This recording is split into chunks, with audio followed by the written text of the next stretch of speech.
Yeah, it's been quite a while. All right, hey, what's up? This is Cole with Jay, and I am in the dark because it's movie time. That's right, it's time for another live commentary. So we like to do these spontaneously. And this time we have a real treat. We have the second entry in the long-running Resident Evil series. This is Resident Evil Apocalypse, the second one from 2004. I have such a, not complicated, but just such a negative relationship, I guess, with these movies because I love the games so much and I love them for their crazy story. And I realize how they might be problematic to adapt, but still, what they've done is so annoying. Turning into like this dumb action thing. Like I hate Mila Jovovich. They just create this character Alice, who's just like this crazy badass action chick, like beyond the normal action of Resident Evil, instead of running around and shooting zombies. That's not good enough. She has to like do crazy flips and use swords and all this stuff, which is stuff I like, but I don't like it in Resident Evil. I don't think it fits at all. I think it's really lame. And what annoys me too is like how in certain parts, I say this all the time when they do adaptations of things like comics and books, is the parts they get right annoy me the most because it's just thrown in there in the middle of everything being wrong. Like they actually have Jill Valentine in this movie, and now while she's not great, they do pay attention and make her look the way she looks in the games. But who cares? Just like in like the one from like 2012, I think there's this whole part where like for like this series that has totally ignored the games. Suddenly, out of nowhere, Alice is there with Chris and Claire Redfield, and they're name checked, and Wesker's there with his like sunglasses on. It's like, what the fuck? Like, you threw all this stuff out of the window ages ago. Why are you just bringing it back in haphazardly? Like, stuff like that just drives me nuts. I'd rather them just throw everything out instead of just like dotting it. Now this ends, of course, with like Nemesis, or no, this has Nemesis running through it. So that's the other thing that made me kind of want to watch it, because I just played through Resident Evil 3 again for the first time in a while. So I wanted to play it after playing the remake of 2 that just came out for PS4. And I was just like, yeah, this has Nemesis in it. So yeah. So of the ones, I think I've seen every one of them at least once. This is the one I Really? hate. This is the one I hate the least. Actually, no, I don't think I saw the second last one. It's called like Afterlife, maybe. They all have ridiculous names. Afterbirth. Yeah, whatever. But this is the one I'm pretty sure I hate the least. Because it's kind of like it's the closest maybe to the games, even though it's still not very close, because it's like basically what takes place during the events of Resident Evil 2 and 3, Raccoon City getting overrun and all the stuff going on. Although again, it's not well done or anything. And I think the character of Carlos from 3 is also thrown in here too, and like who gives a shit? But I don't know. But we wanted to put on something that we both had. Again, it was just hard. It wasn't on my Netflix. I had about 3 of the movies on my Netflix. This was not one of them, but then I just fired up Amazon Prime, and it's on there. So, woohoo! I guess. I thought they were going to be on Stars, but only like one, and then like 2 of the other random ones were on there. So I'm actually doing a Cinemax 7-day free trial here. So Oh, nice. Totally worth it. totally worth it. Resident Evil Apocalypse, as it is. So, I guess we'll get going. I don't think anybody else is going to be joining us, but you never know, I guess. Or could wake up from one of his comas and pop on, I suppose. So who knows? But yeah, we've got it queued up here. I just assume if there's anybody watching that you definitely own this movie and you've got it ready. I'm sure you own this. Or it's on Cinemax on demand. Yeah, I'm sure you own in Canadian Prime, I guess. I don't know, but I'm sure you have. I actually do own this. I have a DVD of this, I think. Oh yeah, I don't think they've actually released like it as a set yet, have they? I haven't seen it. But maybe they still make a ton of money off these things. Yeah, not in America, of course, but this is the last one I saw in theaters. I saw the first 2 in theaters, then I was just like, no more. Plus, I didn't know there'd be any more, but like when they came, I was like, no.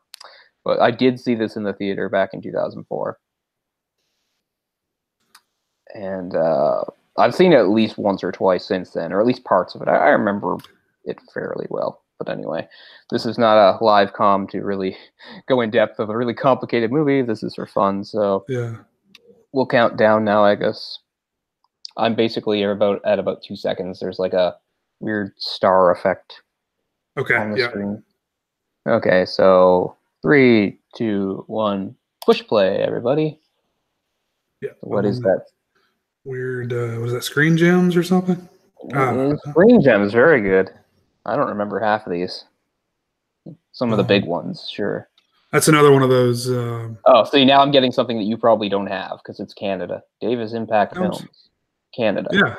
Oh, yeah? Well, that. maybe this was shot in Canada, like a lot of these films. Oh, look at that. Yeah, Screen Gems was their independent studio, I think, at one time. What's funny is I had this way turned down, but now I'm turning it up a little bit because apparently my Amazon Prime is much lower than Netflix because I'm used to like having to put it down really low.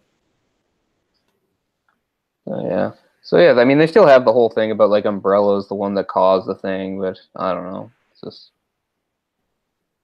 the stars aren't even important in this.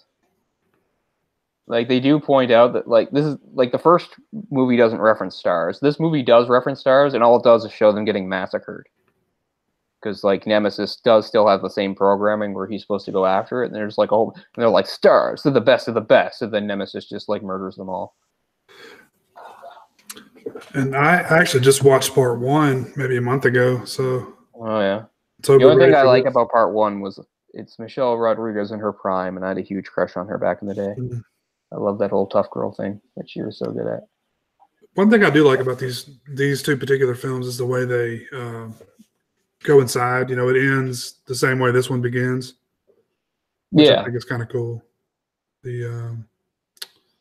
Well, they promised us Nemesis, and they do deliver. And he looks fine, you know, for the effects of the day. He looks more or less the way Nemesis is supposed to look. Of course, everybody's really hoping now that since they did the big remake of 2, that they'll do a couple other ones. Yeah. I wouldn't even mind if they skipped over 3, really, because my favorite is Code Veronica, which I just played through again. I don't know why it's my favorite, but that is my favorite Resident Evil.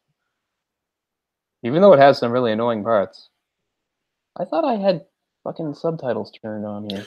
It doesn't have subtitles on mine. Yeah, I turned mine on, and there just aren't any. Because I just went to the thing, and it said subtitles, like, and the only option was to turn them off. So there's no subtitles on this version that I'm watching, which is annoying. Me either. Must be the same version. You can read lips. Never been very good at that. So this is Raccoon City, I presume? Yeah. Hive beneath Raccoon City. I mean, I'm okay with them doing Hive. I mean, it's kind of similar.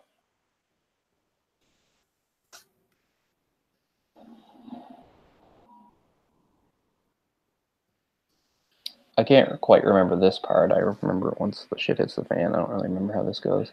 I don't know how they do the outbreak. Of course, everybody who knows the games knows how the outbreak works. It was that William Birkin, who was working on the G virus, Umbrella sent agents to steal it from him. He resisted, and when they killed him, it wound up dropping the sample, infecting the rats.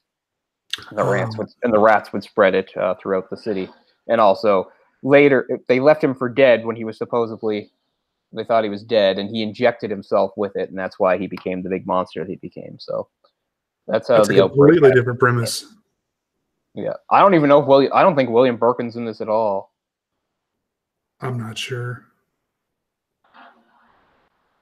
I know they have like this weird British guy. He's the one. Remember, they have that weird little British girl, like that's the computer. She's in the first one. Like it's based off his real life daughter or something. Right.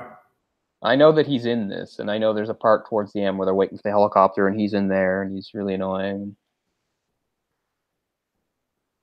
Suddenly got a bit louder, so I did turn it up. So yeah, I don't know what's going on here.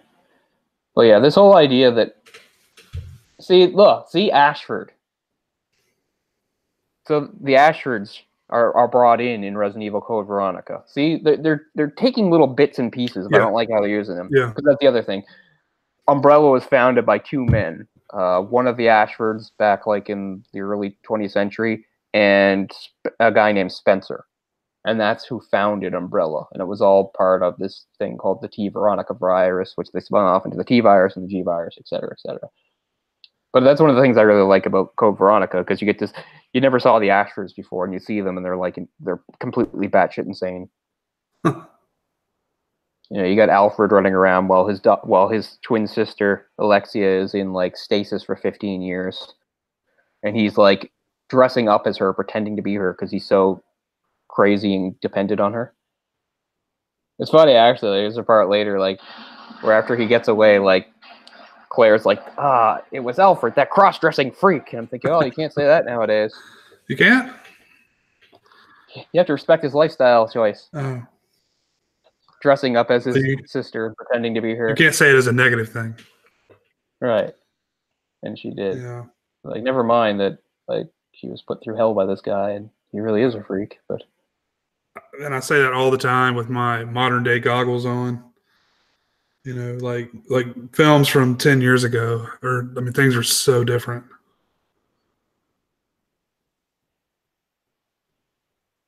I don't even know what happened there. People attacked one of the Ashford guys. Yeah, there we go. Stars dependent. Jill Valentine, one of the four.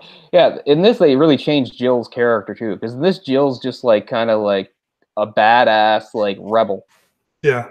Like Jill's a badass in the games, but she follows orders and stuff. And this she's like smoking cigarettes and she's like, fuck you and stuff, I remember. Because she has a really good like intro, because I remember, like, I don't know, they're like at the station and somebody's turning into a zombie and they can't troll them, and then suddenly she just comes in and blows its head off. You're like, damn, Valentine. But yeah, I really resent the whole character of Alice. There she is. See, she's wearing the exact same thing she wears in Resident Evil 3, which is cool. Oh, here it is. Here she's going to come in and blow them away. Yeah.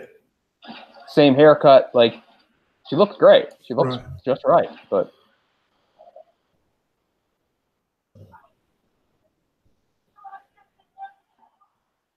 just shoot everybody. yeah, it's the only way to be sure.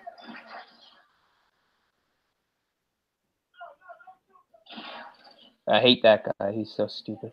Yeah, he's annoying. He shows up later. They're like, here, take a gun. He's like, my shit is custom. And he's got like golden handguns or some bullshit. I don't know. It's so annoying.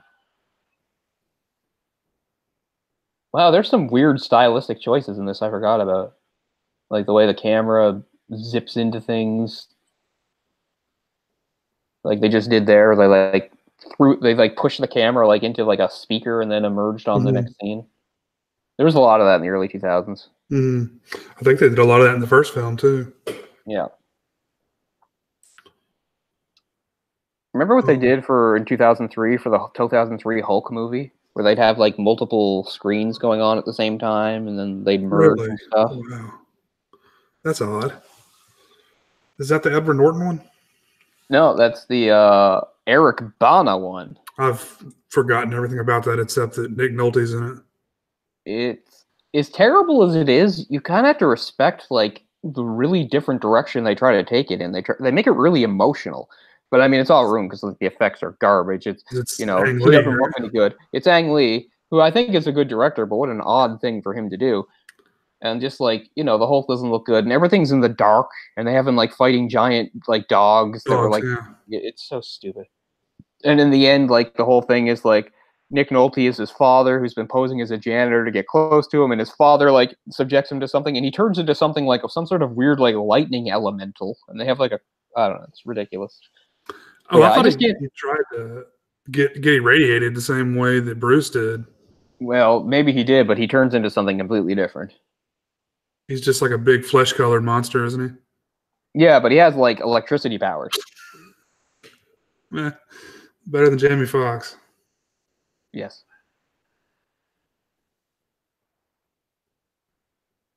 So I was going to ask you, like, I'm not too familiar with the video games. I've played a few, and I don't really remember which one's which. But so Alice is not in the original game not at all. She's not in any of the games. She's completely created for the movies. Really? And she's like the biggest thing in the movies. I mean, the main. Yeah. So when they first decided to make these movies, they made that choice right off the bat. Okay, we're going to create a completely original character that's not been in any of the games and make it all about her. Yeah, this idea that she was like an Umbrella employee that tried to like, steal from them, but then she loses her memory, and She was an agent, yeah. And then they gassed her to make her lose her memory, but yeah. she was actually the one that tried to steal the thing. And then she has powers basically kind of like Wesker did, because yeah, she's like an enhanced human. She can like flip around and has strength and healing and stuff, which Wesker does get in the games. Yeah, very odd choice, but I mean, it is. We talk about this all the time. It is a hard thing to do, to take a video game and to turn it into a movie. It's completely different type of things, that have to happen. It's hard to get a storyline with a substantial plot like a movie out of a video game, because video games a lot of repetition. See, there's Carlos. And that is true. In Resident Evil 3, Carlos is one of the Umbrella. Like, Umbrella has their own little, paramilitary force, and Carlos is one of them. And he helps Jill in Part 3. And the subplot there is, like, of those paramilitaries, most of them don't actually know. They think they're being sent there to help civilians, but that's not the mission at all. Only the supervisors actually know the real mission, which is just basically to, like, not help anybody, to sacrifice, basically just to gather combat data and sacrifice everybody and make sure nobody else lives through the thing. Mm-hmm. He has a Russian guy named Nikolai who's his superior.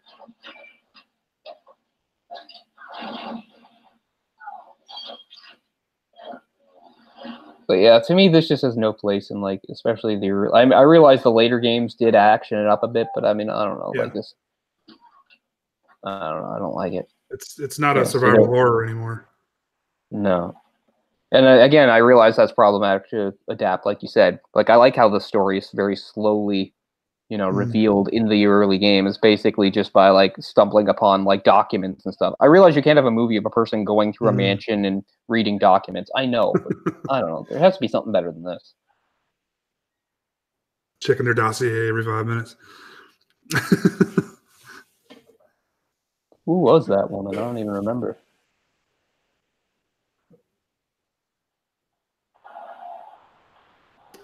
Got the bully from Christmas Story. Oh, really? Yeah, the redheaded guy. That ugly motherfucker. Have you seen the scene? I don't know if you've seen the movie or not, but the big guy that beats up on everyone.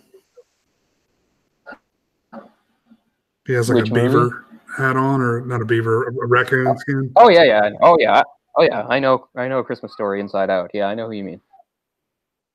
He had yellow eyes. I swear, he had yellow eyes. I always remember him from this movie and from there was a show called Titus, like a sitcom. I remember that show. He like talked to the camera at the start. Christopher Titus. I don't remember anything that happened in it, but I remember it was like he was like in a room and it was black and white and he would talk. I have no idea what happened in the show, but I remember Stacy Keach was his dad, and then this redheaded guy was his brother. And Christopher Titus was apparently a popular comedian at some point. I don't remember that. But yeah, he must have been. Yeah, I don't remember that either. I don't even know why I know the show. I obviously saw episodes of the show, but I can tell you nothing about it except that like he would like talk to the break the fourth wall, and he'd be like in this room alone talking. But I couldn't tell you what the show was like or what happened in it or anything. But yeah, I just remember. But I remember like reading about that kid that played the bully, like how upset he was at the time because like he was saying to his mom he didn't want to do the movie. He's like, "Oh, I look so ugly the way they make me do, like with like like braces and going ha ha." Like I look so bad, and she's like, "Oh, don't worry about it. It's all just a movie. And it's for comedy and stuff." But he was really upset at the time, which I can understand. I can understand that, but you're a kid. You don't want to look stupid. An icon now. I mean, a piece of pop culture forever. Yeah. I mean, he gets shown 24 times on TBS every year. Yeah. I never had that, but yeah, I heard that that's basically one of the things that got the movie going again, because it wasn't really it took about 6 or 7 years before people started to really like the movie. Like it didn't do well at the box office, and then it kind of disappeared, and then they started airing it on TV, and people really liked it. I didn't see it until maybe the mid '90s, late '90s. It was a while. Oh yeah, I didn't see it as a little kid at all. I was probably at least in my like later teens by the time I saw it. Yeah. Get back, civilians. But see, this is something that annoys me. Like, I like Jill, and I don't like that she's being a second banana in this movie, so that Right. Alice can come in and kick all the ass. I mean, wasn't she supposed to be the sexy girl of the movie? But I mean, of the game. Well, I mean, from the original one. And yet, actually, Jill was really well respected amongst video game circles for that reason, because, like, unlike most video game heroines, like, she didn't, like, dress all slutty and stuff. In the first game, she's wearing, you know, her tactical uniform and stuff, and, like, people really respected that. You know, she wasn't just some, like, bimbo with big tits, like, bouncing around in a weird stripperific uniform. She's got kind of a Laura Croft vibe here. Yeah. But, which I don't mind. I've always just really liked the characters in Resident Evil. I've always enjoyed them. And Jill and Chris, you know, I talk sometimes how much I like friendships in certain fiction. Jill and Chris's friendship is one of my favorites in video games. I really like that they were partners. Like, they were never romantically involved. They were just partners, and they had each other's back, and they really, you know, respected each other and would do stuff for each other. I really like that. That's the main thing I kind of like about 5, even though I think 5 is a weak entry, is that you get some backstory there about, like, Chris and Jill. A lot of people were really upset in 5 when she comes back as a blonde, because she'd always been a brunette. I could see that. Yeah. It's not like there aren't a bunch of brunette heroines, though. Mm-hmm. I mean, I get it. We put blondes maybe up on a bit of a pedestal, but I mean, brunettes are just the most common on Earth. So, what can you do? Oh yeah, that's the guy who, like, designed the system or whatever. So I guess he's an Ashford. But in this, he's a sympathetic guy, whereas the Ashfords, none of them are sympathetic. They're all lunatics. Evil, sadistic lunatics. That's one of the things I like about the game. Like, there's certain things, like, if you're playing through the game, it's just like it's like, how could Umbrella exist? How could it do these things? You'd have to be insane. It's like, that's the point. Umbrella was literally, like, run by people who were out of their minds. And were, like, super sadistic and stuff. Like, they love all this shit. Like, you go into, like, crazy torture rooms, and it's like, yeah, they love this. Like, it's not just research for them. They're having fun. And that's what I like about it. So apparently they made 6 of these. And I would imagine they're probably finished. Yeah, I didn't see the, I think, second last one, but I think I saw all the others. Okay, wait, so we've got Resident Evil, we've got Apocalypse. Then I think Extinction. Yeah. And then Afterlife. Yeah. Retribution. And the final chapter, I guess. Yeah, I don't think I saw Afterlife. Actually, I saw one of Afterlife or Retribution, but I couldn't tell you which one. Yeah, Ari Latter comes in to play Claire Redfield. And again, she just shows up at the end of the one of them. Like, she's only there at the end. Like, Alice is in this place where she's gonna, like, fight Wesker. Then suddenly, like, Chris and Claire show up out of nowhere, and he's like, Chris and Claire Redfield. Well, well, well. I'm like, well, well, well. What the fuck? We're like 4 movies in. This is the first time we're seeing them. So that's stupid. It's like she started in 3, so she was in 3 through 6. Yeah, Mila Jovovich, like, this is her career. Like, what the hell else is she in? She has, like, a non-speaking role in The Fifth Element, and She's great in that, though. I guess for what she has to do, yeah. I mean, she fits the thing. I've never been a fan of Fifth Element.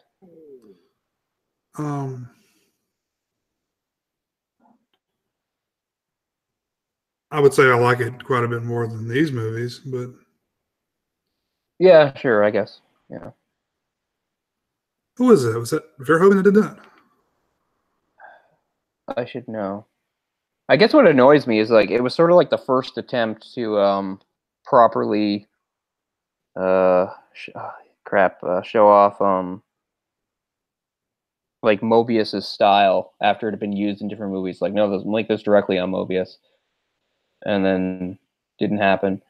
No, it's got to be that French. No, it's got to be the French director. Then it was you know, the guy that did Oh, Luc Besson. Yeah, Luc Besson. Yeah, and the whole thing was to, like, But anyway, he eventually did the movie he really wanted to do a couple years ago, which I actually liked. I thought was pretty good, which was the Valerian and the Thousand Planets. Like that's what he wanted to do the first time, but he couldn't. I don't know, get the rights or something like that. That's where Fifth Element came from. It was like, well, I can't do this, so I'll do this and make it kind of like it. That's what Fifth Element is. Valerian and the City of a Thousand Planets. Yeah. And did he write that?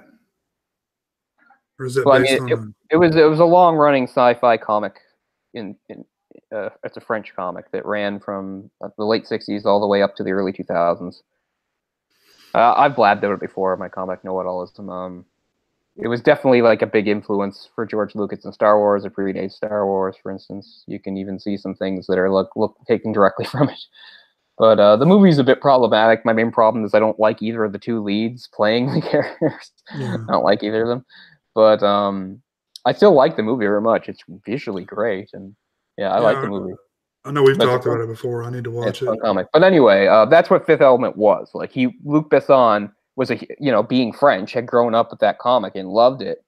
And I don't know, for whatever reason, he couldn't get the rights or make it happen. So he did Fifth Element basically as kind of like a knockoff thing.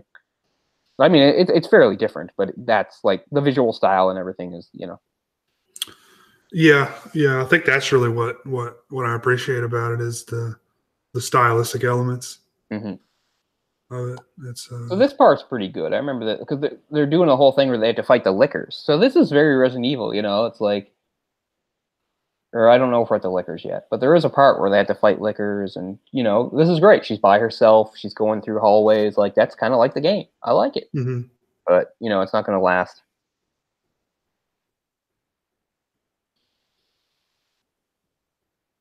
Definitely an infected Valentine.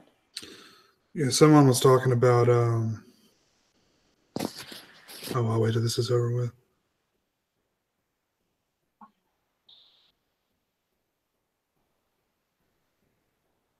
Oh yeah, it's his wife's infected, right, or something.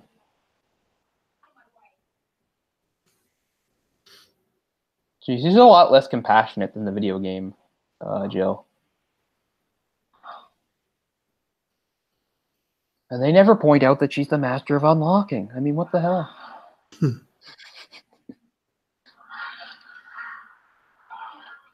And you're going to get killed for that, you idiot. They always have to have that in an infection movie. There's always the person that can't accept it and then gets themselves killed. Yeah. And I get it. We're like savvy because of the games and movies. You have to really think, yes, if I was really in that situation, it really was, somebody I loved. Yes, it would be hard to just blow their brains out. But as movie audiences, we never think that way. We're just like, they've turned. You have to kill them, period. And they always come off as stupid. Well, they play it up for drama. It's like every episode of The Walking Dead plays on that. Fuck yeah.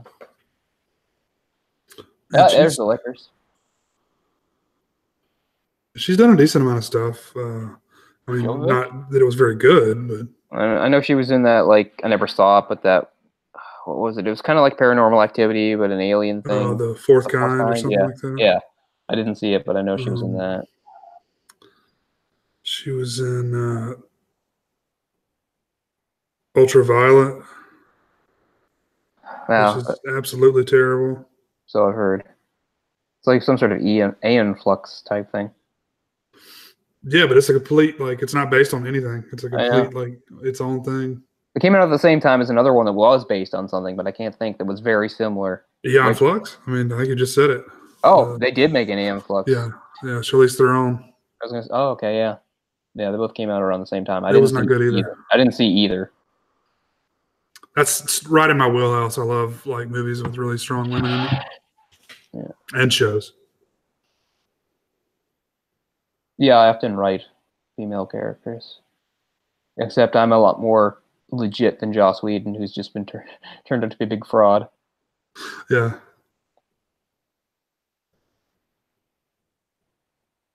Remember there was that really weird thing about the guy that remember the guy that created Community? Mm-hmm. There was a whole thing about like how he'd like not like in a really jerk way, but more in like a still it's kind of like over the line way. Like he was like really like hitting on this woman that worked on the show with him. Like she wasn't an actress or anything like that, and like he was married and everything at the time. I don't know, like he's like the one guy that was in one of those situations. No, when I say one is in those situations, I mean he created it. I'm not saying it was in a situation, and I get it that it wasn't as bad as like some people that were like outright sexually assaulting and stuff. But he was like the one guy whose apology actually sounded real. Like I read it, and it sounded like he actually understood what he'd done was wrong and was owning up to it and understanding the damage it had done. Like you read all this other stuff that people like Louis C.K. and people said, and it's all bullshit. Like I can't remember his name. Is it Fogel or something like that? Harmon? Oh yeah, Mark Harmon. Or something Harmon. Dan Harmon? Yeah, Dan Harmon, yeah. Yeah. Well, anyway, he's like the one guy who I actually bought his apology and thought, yeah, this guy actually learned something and he's actually remorseful. Yeah, like the shitty thing about that is, he probably like, what did he didn't sexually assault someone. He like, and it was, I don't know. You get lumped into like the group with Bill Cosby, Yeah, we've talked about this before. There's degrees, but a lot of the time it doesn't matter. It's just like, oh, you're a harasser of women. You did this, that. Just like I don't think like Louis C.K. should be locked up or anything necessarily, but I do think he's a fucking creep. I mean, Jesus, this is a man that literally couldn't keep it in his pants. Literally, that's insane to me. But like, yeah, I don't know. It's hard to even approach a subject like that as a man. Like, why won't you just leave? Like, if you're not cool with it. And Sarah Silverman said he did it around her all the time, and she was fine with it, Yeah, because she was fine with it doesn't mean other people would be. Right, exactly. I know. I understand that, but it's a very odd thing to do, too. Very, very fucking odd. I mean, it creeps me out. What the hell? But, there's much worse things he could have done. Absolutely. Like I said, so it's not like I think of him as like this evil guy, but he does come off as some weird guy to me, like really weird and off-putting. It's like if he wasn't a celebrity, he would be like a flasher, right? Like he'd be like running around like the subway, like. See, here we go. They had to up it. They have a nice scene of fighting the liquor, and now like action chick smashes through the window on a bike, backflips off it. And then, bullets. We have to watch the bullets. It's like the worst trend ever. Boom. Yeah. See, she just had to come in and upstage everybody. Like, we couldn't have Jill Valentine and these cops trying to deal with the thing. We have to have, super action girl, who I just can't stand. She's like I hate so much about these movies, but I just resent this character, Alice, they created. Just she's so badass. Look at her. Oh, I hate it. I hate it. It's very much an overpowered situation. But no, what I was going to say earlier was, there's a new Dune movie coming out. Yeah, I'm actually interested. I'm not a fan of Dune. I barely made it through that book, and I never read any of the sequels. Ryan's a big fan, so I like read it years ago, and I did not like it. But I'm actually excited about the movie just because it's Villeneuve who's doing it. I'm sorry, Doom. Oh, Doom. I thought you meant the Dune movie. Sorry. Oh, there's going to be a Doom movie? Oh, great. There's a new Doom movie, yeah. Well, there was one with The Rock that I didn't watch. But, anyway, Topless Zombies. Nice. I think it was Rambo Ref that said all you have to do is just make it like Hardcore Henry, but, with guns, I guess. Which, yeah, I agree with that, but I don't know if it would work for a full movie. Yeah, I've got Hardcore Henry on like my Netflix list for like a year and a half, and I still haven't watched it. It's very good, but I don't know if I could watch an entire movie that does that. It's good though. I like it.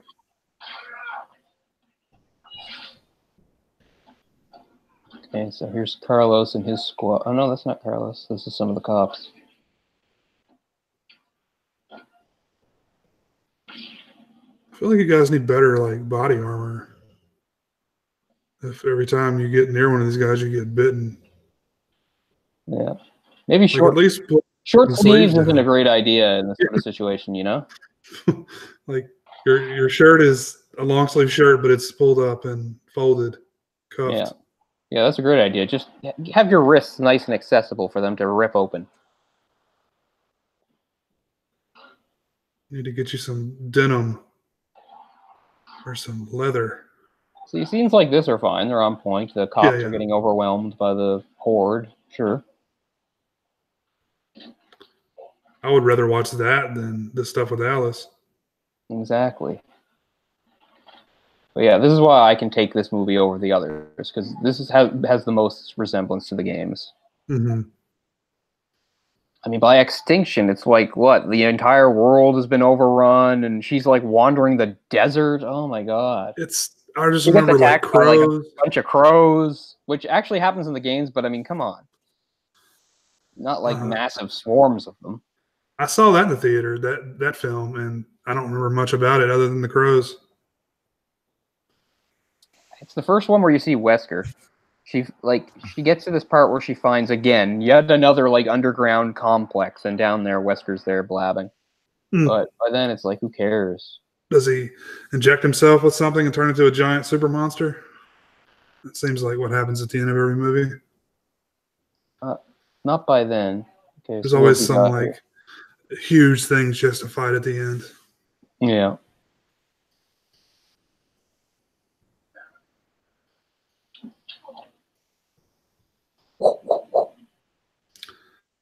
So I that never understood the appeal of these or those underworld movies. well, it's like girls with gun type thing. I mean, I like that, but like I'm the audience for these films, and I don't like them. I don't They're know just why. not well done. That's all. I mean, I like vampires and I like zombies and I like Yeah, werewolves and but it's too and over the chicks with top. guns. It's too That's silly. all cool, but I mean, I'm the exact like demographic for these things. Yeah. That stuff like this is still hard to pull off live action. Mm-hmm. If it's like an animated thing, it doesn't feel over the top, but when you have like these sorts of effects and wire work and stuff, it feels ridiculous.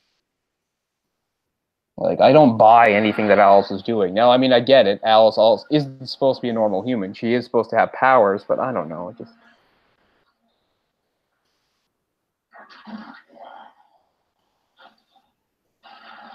I'm not sure why the virus outbreak would affect people in graves.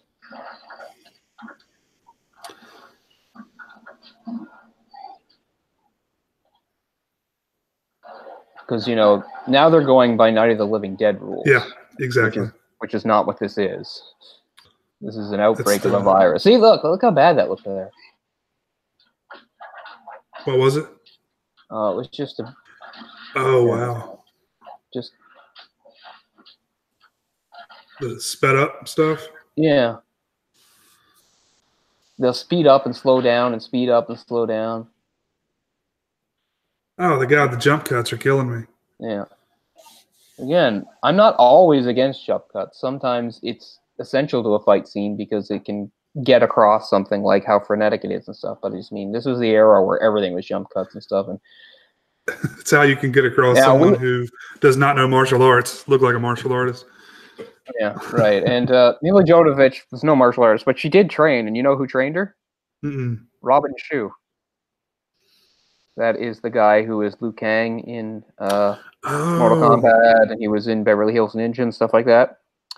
He was her martial arts instructor for these movies, at least for the first few. So, I mean, she'd be learning from somebody legit, but how much could she learn quickly? I mean, it's hard. Yeah, sure. And what was she? She was a model before, right? Yeah. So is the one playing Valentine, isn't she? Isn't the one playing Valentine also at the time not really an actress? I think she was just a model too, who they cast. But yeah, Jovovich is one of those rare models turned. Well, not that rare, but rare, I guess, for somebody that carries a whole franchise. And this CGI thing is like my least favorite thing about the movie. CGI monster. The Nemesis? Yeah. I mean, it looks right, but it's, yeah. Like, they followed the design properly, but it doesn't look good. Yeah, Mia Jovovich, I remember her from Dazed and Confused, I think, was one of the first things she did. She's in that? Holy shit. Yeah, just a very quick scene. I haven't seen that in so many years. That there was a time when I was in the age group where I just loved that movie. Now I'm like, yeah, it's okay. Yeah. Yeah. Yeah. But hey, the guy with the glasses that winds up like getting the really super hot girl in that? I don't Yeah. know. Oh, Yeah. he had long hair and glasses. Uh-huh. Like when I was at university, there was a guy that looked and sounded pretty much exactly like him that I knew. He had like the same voice and everything. He was a good goalie. He played goalie for our intramurals team, and we won the championship basically because he was so good.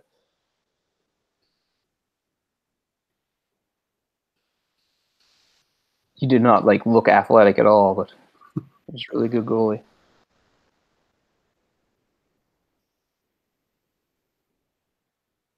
Yeah, I'd like to watch that again. So it had like a young unknown Ben Affleck. It had the chick that was in those Kevin Smith movies.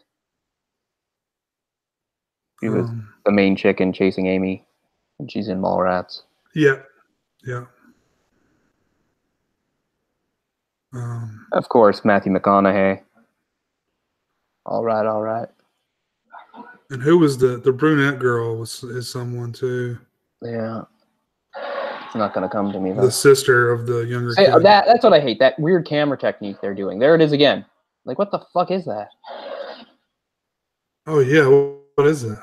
They've been doing it through the whole movie. They did it in the graveyard like, scene, too. Slowing it down or something? It's more to I don't it know. than It's that. almost like maybe they're trying to give it a B-movie feel for those shots, but I don't like it. Yeah, see, here we go. These are all stars. And they're like, they're the stars. Best of the best. And, like, the Nemesis is just going to kill them. Just kill them all. Oh, he's got his Discman.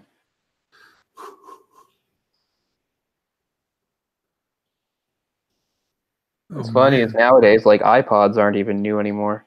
Like, iPods are discontinued, basically, because everybody just uses their phones.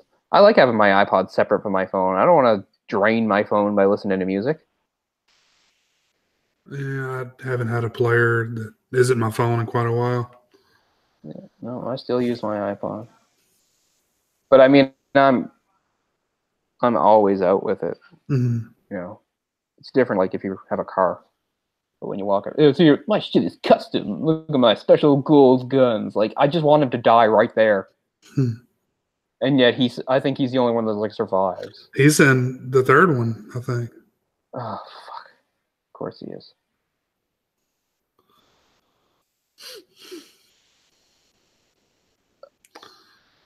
This guy's too cool to have not been in the film more. I don't like that Terminator vision either. Oh, he's got stars on his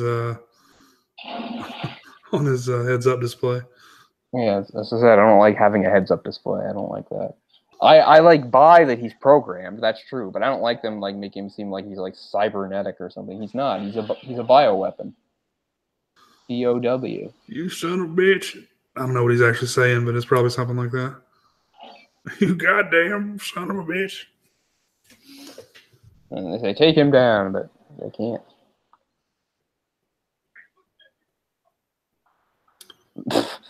And he's doing his standard stock black dialogue there.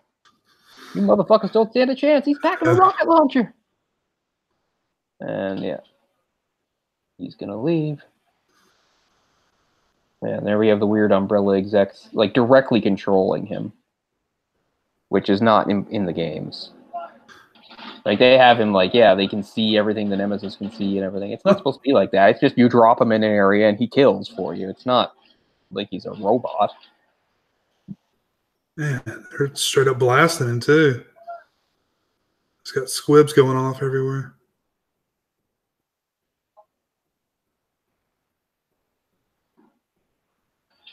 Yeah, now he's gonna do like the Terminator 2 thing where he Gatling guns them all, and then it's just like targets down or whatever. He doesn't have a Gatling gun in the game. He just has a rocket launcher. Why don't you hit the deck, buddy? That's The stupid. other thing that's scary about him in the games is like he actually will run. He doesn't just slowly plod after you. He'll sprint after you.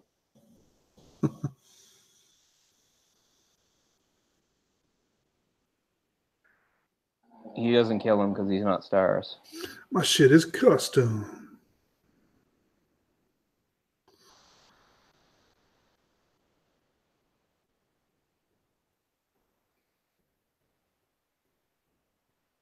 Yeah, so that's the only time we see any stars members in like the movies that I can recall, and they just get mowed down. Like they don't matter. But yeah, see, you don't recognize her because she's not really an actress. She was a model too. She's another up jump model, I think. Yeah. I believe it. They're both pretty tall. Of course, Jill's got on like stilettos. Yeah.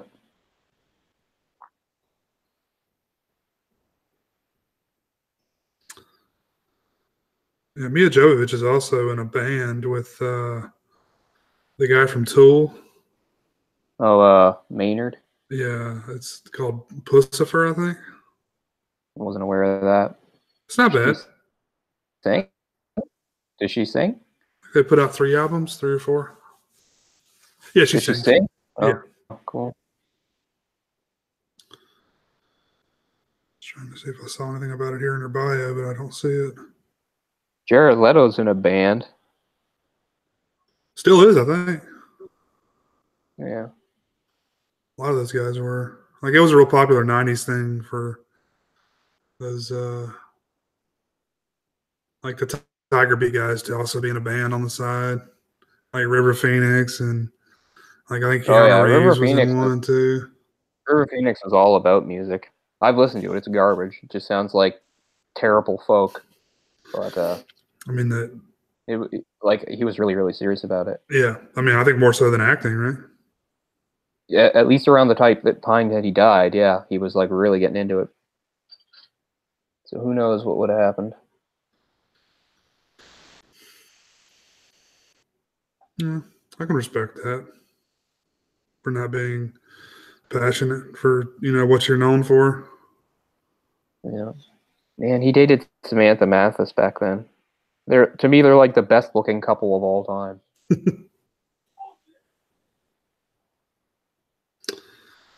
And I think Kevin Bacon and his brother are in a band. Oh yeah, what is play. this? Like the Bacon Brothers Band or something? I think that's what it's called, something like that. I saw them years ago perform on like some late night show or something. It's like whatever, I guess. And they were amazing. Probably the worst I can think of is like Russell Crowe. God, his music's awful. Oh, I didn't know he had music. Okay, so you know how he did that god awful Robin Hood movie years ago? Yeah. Well, the guy in that's playing like the member of the Merry Men or the band or whatever that's like the musician guy. He's Alan Doyle, who is a real life musician from Canada. He's from the band Great Big Sea. Anyway, I don't know. I think they must have met before the movie, but anyway, they met at some point, and became friends, and like a bad side effect of it was like he like encouraged his music. Because like Alan Doyle and Great Big Sea were actually talented and good. Like if you like that kind of thing, like they were never my thing, but they're fun. They're fun. Yeah. While the alternative scene in Canada is going, they were something completely different. They were Celtic, Newfoundland folk type thing, but mixed with pop, and they're very fun. They were basically Canada's party band. I saw them live a couple times. They're a lot of fun and stuff. But yeah, he got to be friends with Russell Crowe, and I think he kind of like helped him like produce some albums and stuff like that. Man, Russell Crowe has no. This is the other thing. As much as I really do like the 2012 Les Mis, but it just kills me that like Russell Crowe's in there droning on as Javert, like that tone deaf bitch. Like one of my favorite songs in the entire thing is a song sung just by Javert, and I had to listen to him drone through it.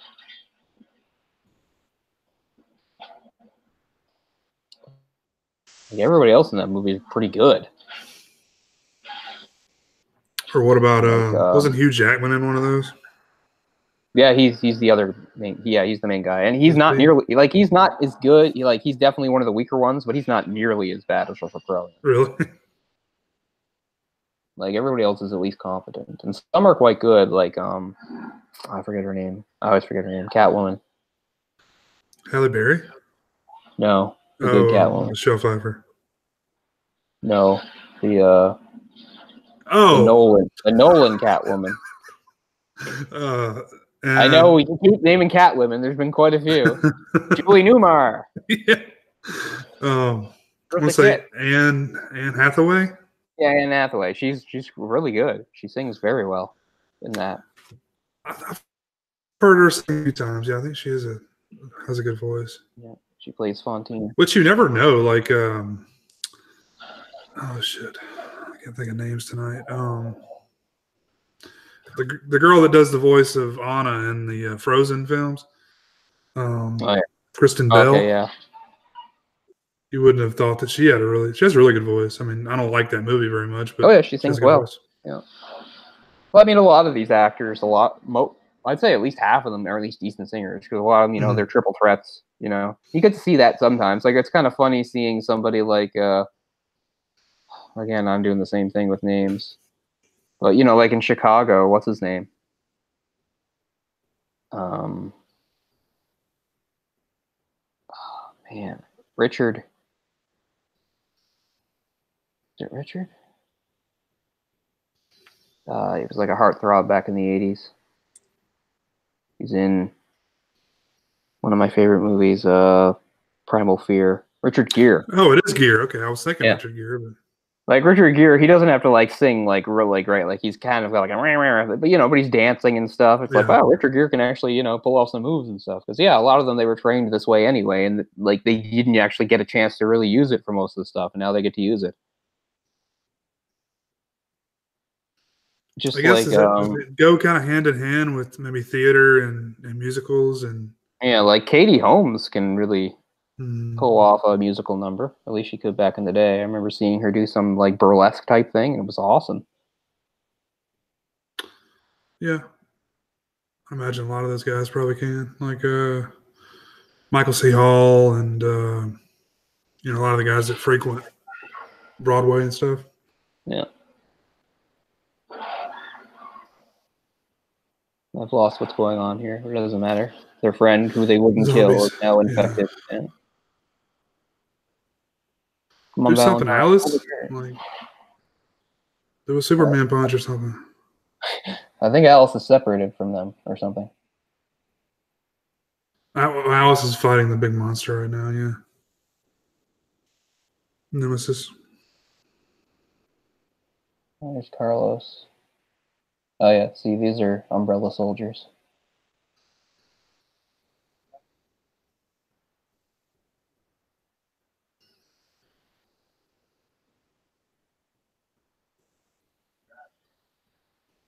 I'm really annoyed that I can't get the dialogue.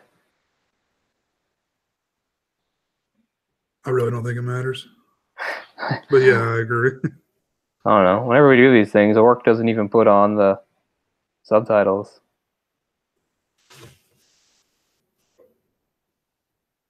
I usually put on subtitles anyway. Because, I don't know, something about when you put it in Dolby Digital, like the dialogue gets lessened and the sound effects get increased. So it's like super loud, but you can't hear what the people are saying. Oh, good. Our heroines have caught the annoying guy. Now they're an unbeatable team. Like so many bad writing choices in these movies. They're like, yeah, this guy, he'll be cool. He'll team up with our heroes. He'll become part of the team. Like, fuck off.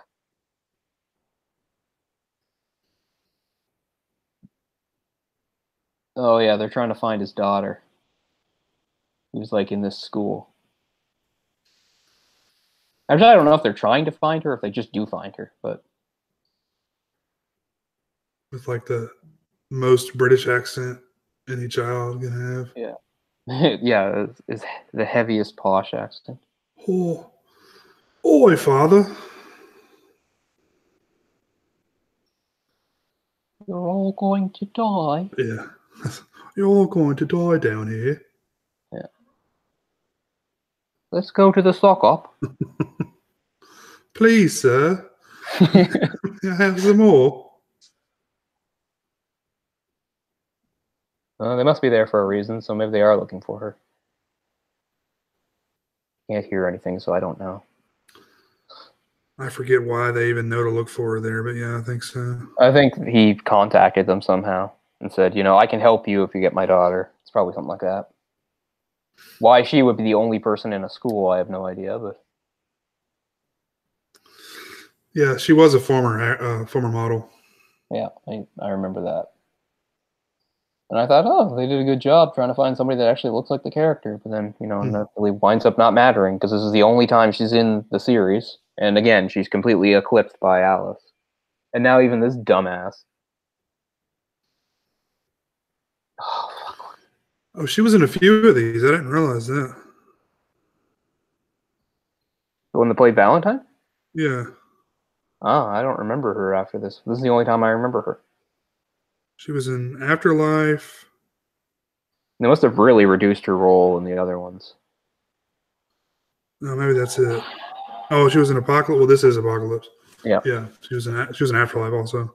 I don't think she's in much of Afterlife. I'll watch it again because why the hell not? But she was in The Time Machine. The remake? Yeah. Oh, she must have been one of those village people that he met. That's what I was thinking too. Didn't he fall in love with one there? Yeah, maybe. I like that movie. I like Guy Pearce. Yeah, I like that movie more than I probably should. Always been a big fan of Guy Pearce. It adds an interesting twist to the original story. Yeah. They do a lot more with the Morlocks than is in the original story. Like this whole thing of, I don't even remember what it is, but yeah. And I like the whole thing where he visits the museum, and the museum has that AI he talks to, and then even all the years in the future, the AI is still around. He's like, I remember you. Yeah. I thought that was, I think that's kind of a cool movie.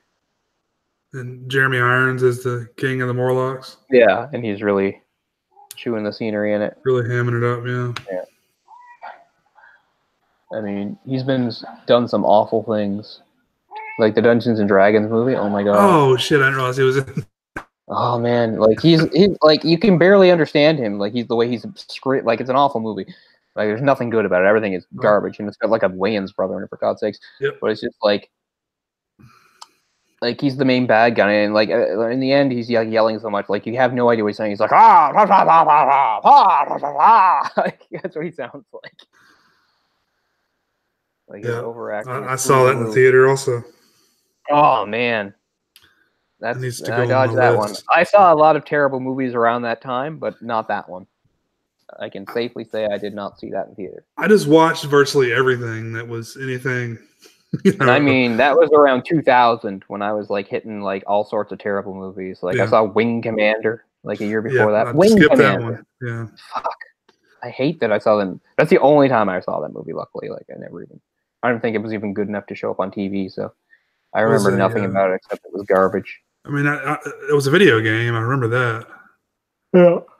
Maybe one of the first video game movies.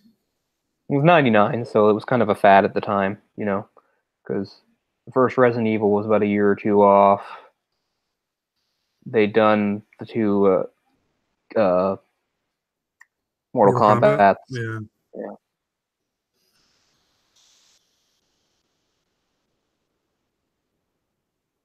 I think I made a list of terrible movies I saw in the theater. I need to add that to it. Now I remember the other movie I was thinking of. It wasn't Aeon Flux, because they did Aeon Flux, and they did what was the movie you said? Ultraviolet. Okay, never mind. Yeah, that's right. Yeah. No, I thought there was a third one I wasn't thinking of, but it was Ultraviolet. I'm sure there probably is. It was a pretty popular thing at the time, in the mid 2000s. Yeah. That looks terrible. I do like the dogs. I will give them that. Yeah, they're not bad. The dogs look better than they do in in the first film. I can't remember, but I'm sure you're right.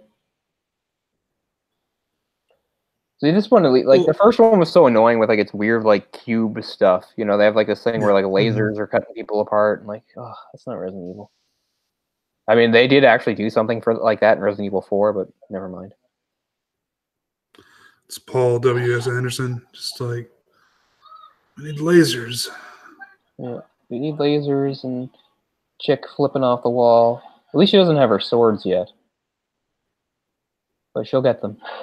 I mean, doesn't this movie have like a whole scene of her like fighting a bunch of weird like like umbrella like super soldiers that look like the guys from Equilibrium or something? Oh, wow. You know, they're all like head to toe like covered, and she's like flipping around, kicking the shit out of them. I think that's in the end of this movie. I don't remember. We'll find out together. Yeah, I don't It's a like. doggy. Have Can you I seen pet it? the doggy? You have any needles?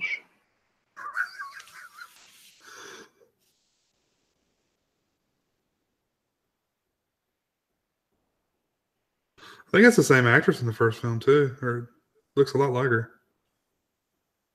Oh, that played the computer simulation? Yeah, Yeah, probably.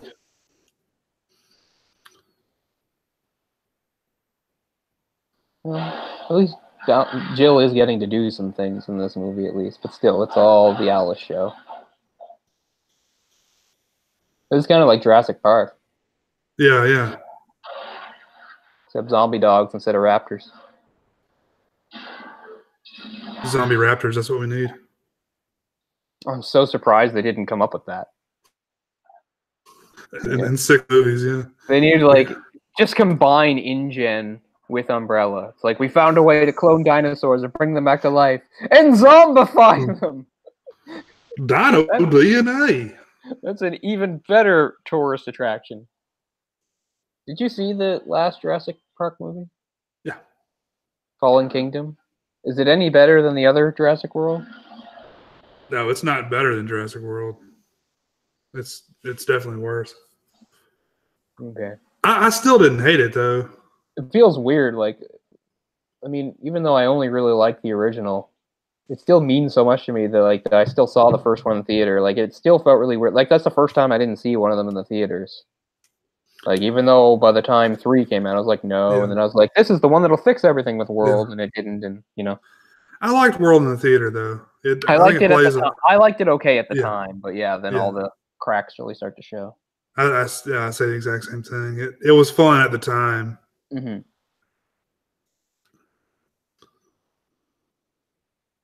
Yeah, what basically are selling all of the dinosaurs at like on the black market. Is what you find out happening. Yeah. I still think I'm the only person that noticed that Pandora thing. Remember I talked about that on the Sausage Factory?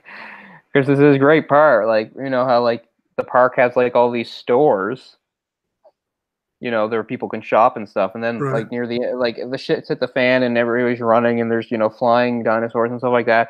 There's a part where it shows everybody running and screaming, and they show a shot of the store, which is called Pandora, you know, the jewelry place. But right in front of Pandora is where they have one of those little statue things of the you know, the amber, you know, the insect thing. And I'm like, I get it. Like the amber is Pandora's box. They open Pandora's box, but you know, nobody else has ever talked about that or said. I've never read anything about that. I always thought I was very clever, but maybe it was just a coincidence. Maybe it wasn't on purpose. But I thought that was a great juxtaposition that they had the representation right in something called Pandora. Like fucking around with the genetics was opening Pandora's box. Yeah. Sure. Yeah, I thought it was such a stupid direction to go that they had to create a super dinosaur. Like regular dinosaurs weren't enough. Like, yeah, exactly. It's. I mean, I get the concept, but like, I mean, you take a kid to the zoo these days, they're still impressed seeing animals. It's not like, that's just a regular bear. I don't give a shit about that bear. It's just a regular old bear. My favorite line in that whole movie is near the beginning, where remember they show like the people in the control room, and one of the guys there has the original Jurassic Park shirt on. He's like, "Oh, I found this online, so cool." And they're like, "Don't you think that's kind of in bad taste, you know, considering what happened?" I'm like, "Really? Don't you think everything that you're doing might be in bad taste then, considering what happened?" Like they think it's bad that he's wearing a shirt, but it's not in bad taste that they're, you know, opening a park right on top of like the ruins of the last park. And yeah. But to me, there's such a disconnect. None of them have the feel of the first one. None of them. The I first agree. one to me feels so real. It feels like it was a real place to me. I love that movie. In my top 5 ever. It almost makes you wish there weren't ever any sequels. It totally makes me wish that. Yeah. There's lots of series I feel that way about. The Crow is another one where I just wish there were no other Oh sequels. yeah. I pretend the sequels don't exist. Yeah, those are pretty awful sequels, though. I mean, Yeah. Well, I would that's say a at least huge drop in Jurassic quality. Park. Yeah. Yeah. I mean, at least Spielberg directed The Lost World, right? If I could go back in time, there's all sorts of series I would just stop at 1 or maybe 2. Like I would stop Alien, Predator, and Yeah. Terminator all at 2. But yeah, I've got a problem with you like something so much, it's like, oh, I gotta watch the new one. I know. That's why I Like a actually, and I realize that because completionist. that's why I can handle, Indiana Jones 4, right? It's not that good, and it's not nearly as good as the other 3. But I'm just so happy to see him again. That I can. So I get that. I feel that with that movie. I don't think Crystal But Skull is as God, bad please as what don't have people another. say. It's not as bad as the way people treated it.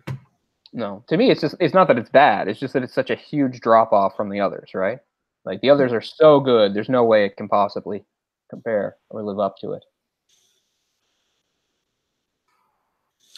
I didn't realize there were a lot of people that didn't like Temple of Doom.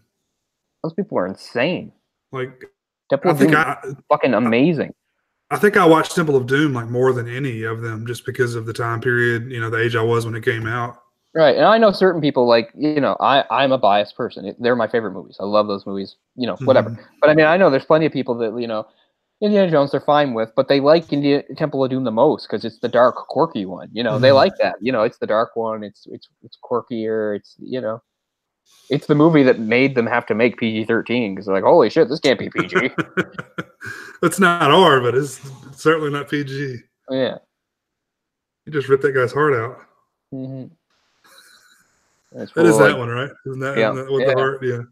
Ripping people's hearts out, lowering them into lava. Eating monkey brains. Monkey brains. Yeah, the whole gross out scene at the thing. Guys getting torn apart by crocodiles. The blatant racism. Children being enslaved and whipped. It goes there, yeah. Yeah, and I watched it when I was like 8, Yeah, same here. It didn't ruin me. Yeah.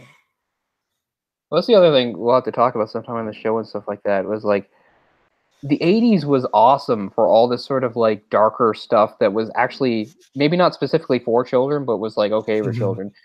And there's so many people that bitch about it now that I can't believe it. I'm just like, that was what was awesome. The one I always bring up, of course, and maybe we'll do it on the show sometime because I know you like it too, is Return to Oz, right? I remember years ago when I used to go on IMDb, I remember there used to be like on the message boards under that movie, so many people bitching, saying this movie gave me nightmares when I was a kid, and like, what kind of sick bastard made this movie? It's basically a horror movie for children. I'm like, that's why I loved it. It literally gave me nightmares, and I always loved it. I still love it. Like, you guys are a bunch of pansies, Yeah, my kids love that movie. Exactly. There's so many great, like, dark, edgy, like, movies like that, like The Dark Crystal to a certain extent. I mean, The Wizard of Oz is a pretty dark movie too, in parts, The Black Cauldron. I'd really like to do Black Cauldron. That's like the black sheep of the Disney movies. We already did Black Hole. We should do Black Cauldron, right? Right. Yeah. See, look at this nonsense. Look at this. Here we go. This is where the series really turned. Right here. We got 4 more movies to go. Yeah. But her like running down the building and now doing her crazy dancing martial arts on, of course, these crazy, like, again, like jump cut. Equilibrium soldiers. Oh, is this what you're talking about? The Equilibrium soldiers? Yeah, look at these guys. Head to toe. Armor and, the black, no faces, anything like that. There's going to be another scene where she takes on even more of them. But yeah, she's trying to steal the helicopter. Yeah, Gremlins is another movie that gets really dark. Yep. But remember in the chat somebody had brought up something about like certain Monty or somebody had like read an article like naming certain decades not being as good for film, and I'm like, that's ridiculous. But I think it is true that certain decades were better or worse for certain genres. And for me, the 80s was so good for fantasy. Like, and it's really and you really get a feel for it because the 90s following it was such a wasteland for fantasy. Like, name like the fantasy movies of the 90s that weren't like, you know, maybe some of the animated Disney ones. Like, there's almost nothing unless it was something really obscure. And then, like, basically they came back in a big way in the 2000s because of, like, you know, the big stuff like Lord of the Rings and Harry Potter.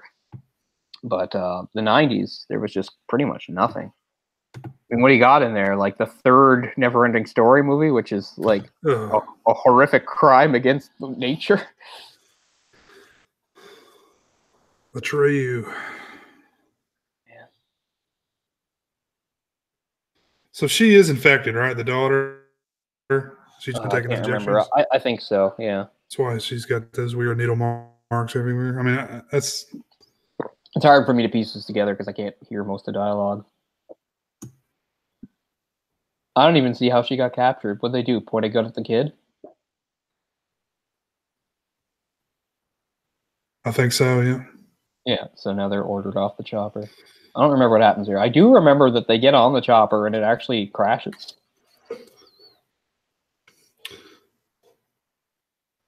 I think he would get some really dry mouth without having lips. He like has to spray. Oh yeah, this is dumb. They're gonna make them fight. That's really stupid too. I remember this now. They're gonna make her fight Nemesis one-on-one. Like, what the fuck's the point?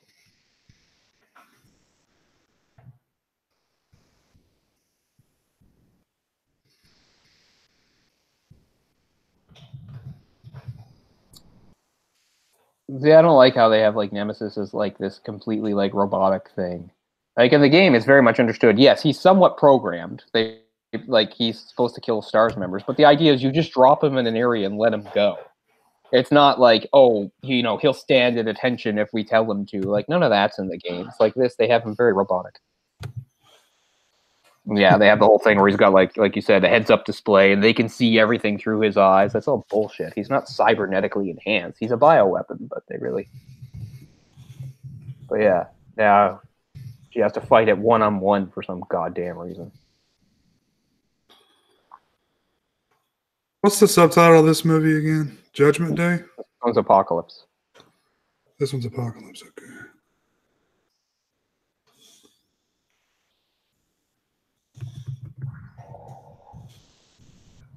So stupid. You talk about a time when you need numbers. Just call them numbers. I know. Yeah, that's again the world we live in of sequels. Apocalypse, Reckoning, Requiem. Yeah. What was that last Alien Covenant? They're just words, you know. They lose all meaning. The words like lose all meaning because it's just like, what does that have to do with anything really? It just sounds like an impressive literary word, but for some reason, studios have the opinion that people don't want to watch a movie with they don't want to watch sequels. yeah, I don't want to watch Predator 4. I want to watch Predator Requiem. Yeah, okay. Man, how many movies are there called fucking Requiem? And how many movies like seem like a requiem? Do people even know what a requiem is? No, it's just like it's just a buzzword, you know. I love how he's like, he just gave her a leg kick for God's sakes. It doesn't seem like something like a bioweapon would do. So is there someone on the other screen like with the D-pad and like a punch button and a kick button? I assume because that's what they're implying in this movie that like that he's completely controlled, which again is not the case in the games. Put the contra code in. I love how I can't tell what's going on at all. Like, what is this camera work?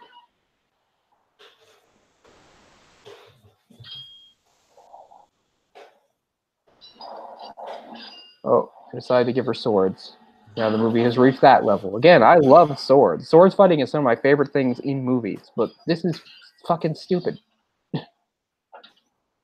What's their purpose for this? Like,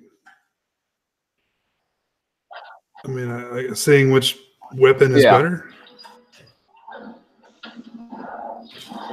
And yeah, since she wins, they're gonna say, "Oh, we have to go back to the drawing board here."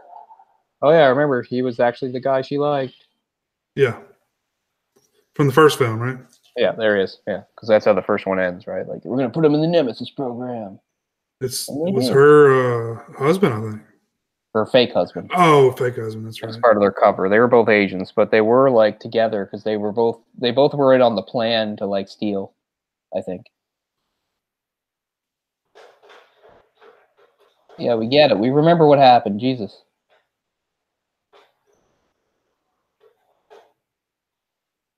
The monster cries a big old glycerin tear. Oh, for God's sake. Yeah, this movie needs some more melodrama. Maybe you can bring the black guy back and he can say some more catchphrases.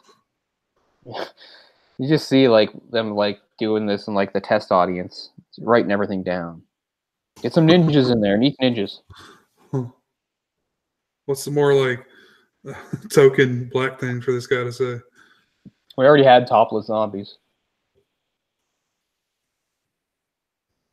Really? Yeah. You missed it. They were topless zombies. That's actually how the black guy crashes his car. He gets distracted by them.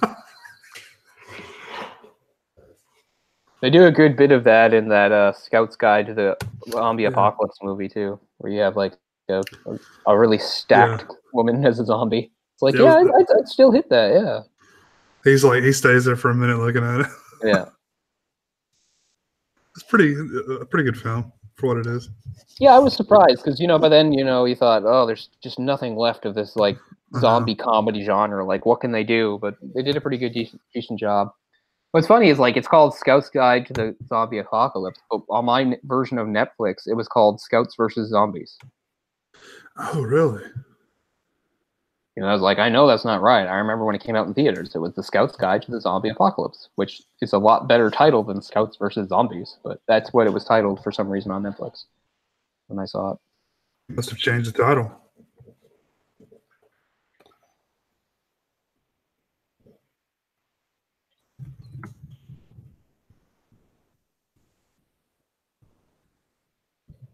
I don't know what happened. She took somebody's grenade.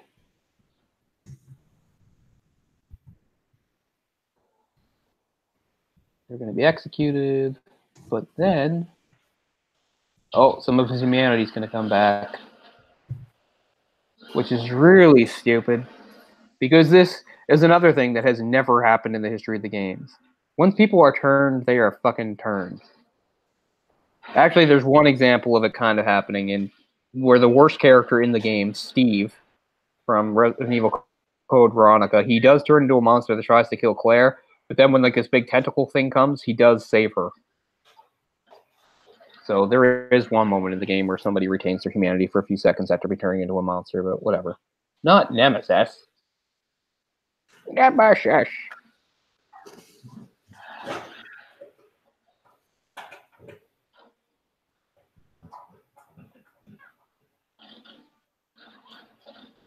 Guessing that's some sort of an A-bomb. About to nuke the whole place. That is what happens in the games. After 2 and 3 are over, the American military literally nukes Raccoon City. Oh, this guy's back again. Yeah, but now he's on the good team.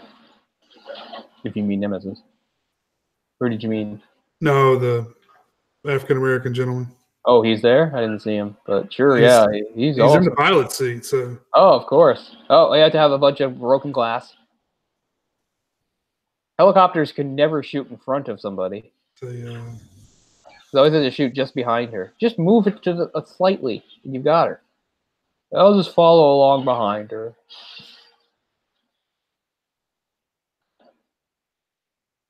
Okay, shoot her. Shoot her? You could shoot her. Oh, is this the thing from Code Veronica? This is lifted verbatim from Code Veronica. This is what Claire does. Except with Claire, it's a whole room full of guys, and when she drops, she shoots a bunch of tanks behind them and explodes. It's really cool. So yeah, this is kind of like from the opening cutscene of Code Veronica where you've got Claire being chased through a building by soldiers and a helicopter and stuff. And then she gets to a room and there's all these guys pointing guns at her, and she does the thing where she drops the gun, drops down, grabs it. It's really cool. I don't think that's possible though. To drop faster than you drop your gun? Yeah. Probably not. It still looks good. Oh, she's dead. She definitely got a propeller in the face. Yeah, oh no, she's absolutely dead. Yeah. She's not going to come back for 7 more movies. Yeah. See, well, what is that stupid frame rate shit they keep doing? Like, I think they think it makes it look scary, but it just makes it look cheap. It makes it look like there's a problem with the transfer. Yeah. Like there's a problem with the streaming device. She's fine. She has like a heat factor too. Hi, Agadaga. It's okay.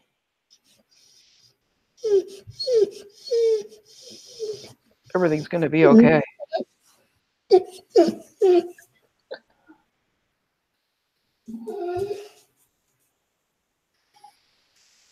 Oh, that was weird.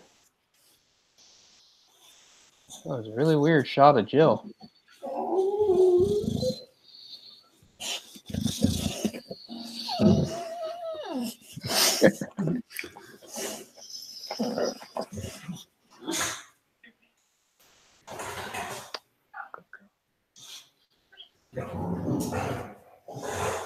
Oh, see a bad guy. Now we're gonna fight.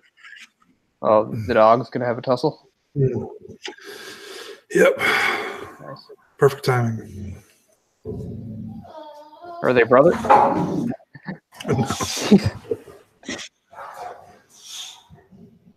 They do that all day long. Fun.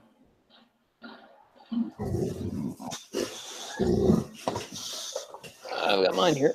She's much more quiet. Somewhere else. You quiet? You got rabbit feet? Who got jackrabbit feet? Jackrabbit feet, yeah. Oh, you're good. Yeah, you're quiet. Ow. Claws. Ow. I want those claws. Oh yeah, there's guy was in a wheelchair. He just showed up. Yeah. Was his name Ashby? Something like that? Ashford. Ashford. So yeah, whoever the main umbrella guy there they left him to get ripped apart by zombies. Go here. Come on. I have to say, when I saw this in the theater, I wasn't expecting them to crash. But they're going to crash. Spoilers! So I'll put our seatbelts on. Because they do escape the city while it gets nuked. I don't remember what makes them crash. Is it the shockwave? Go away. Let's find out. Oh, so much broken glass.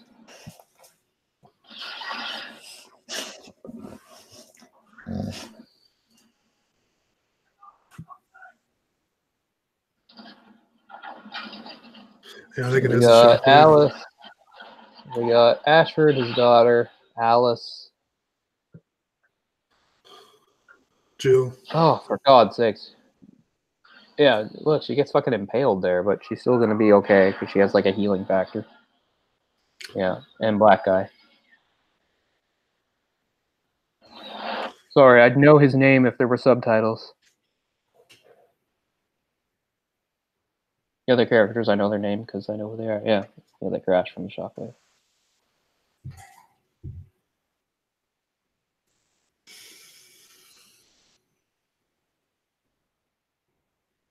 I don't remember how this leads into Extinction. Just gonna have to watch Extinction. Yeah. Right now, let's get it queued up. The Arklay Mountains, which is nice, but again, why even bother? Because the Arklay Mountains is where the original mansion was, but we're never going to see it. We're not going to talk about it, so it doesn't matter. Yeah, the original mansion was right above the hive. I mean, in the film. Yeah. Isn't that right? Yeah, it definitely wasn't out on the outskirts like in this, because yeah, in the game, the mansion is secluded. It's out in the Arklay Mountains, quite far from the actual city. But in this, I think they have the mansion. Both the mansion is just a big fake front in the movie, which is stupid. Oh, there, they think she's dead, but she's not dead. Alice can never die, which again makes her kind of a boring hero. Yeah, I mean, it makes you know that no matter what situation she's in, she's not going to die. Yeah.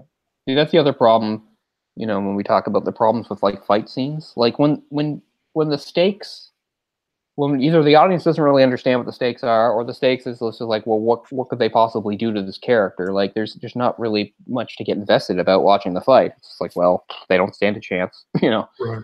She'll take him out. I mean, Well, they even call when, it a meltdown. Yeah. yeah, and they blame it on them and stuff. Blame it on them. That's funny.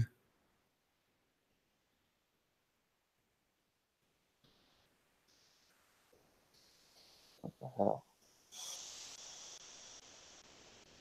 They've got clones of her anyway, don't they? Oh, is that what it is, or is that just her getting healed?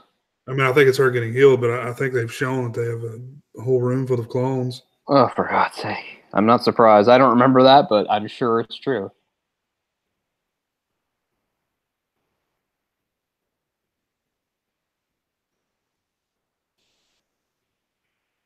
What the hell's he even supposed to be?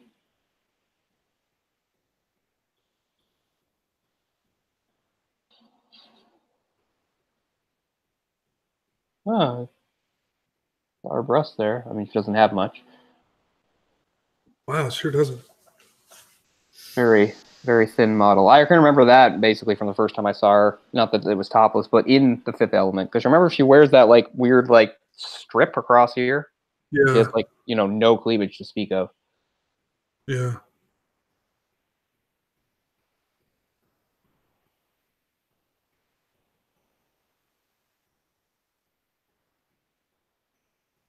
I feel like we've seen this sort of scene in so many movies. I feel like this is all unnecessary. Like you just turn it off. I mean, how many times have we seen like a young woman like emerge from like a tank and get like a towel thing on her, and she's all weird and can't move, and right, like that's in a lot of movies. That was her at the end of the first film too. Yeah, I mean, why even do that? Why not leave it at the suspense of the helicopter crash? I don't know. Like to lead us by the nose into something. Like, oh no, she'll be back.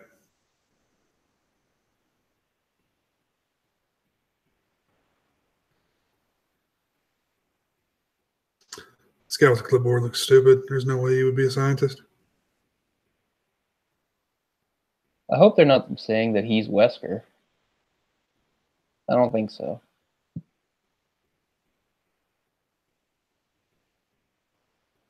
Listen to his voice. No, he's not Wesker. I don't know who the fuck he's supposed to be. Maybe they'll call him Birkin or something. Who knows? I'll look at the names in the credits and see if there's any more names that pop up that I recognize from the games.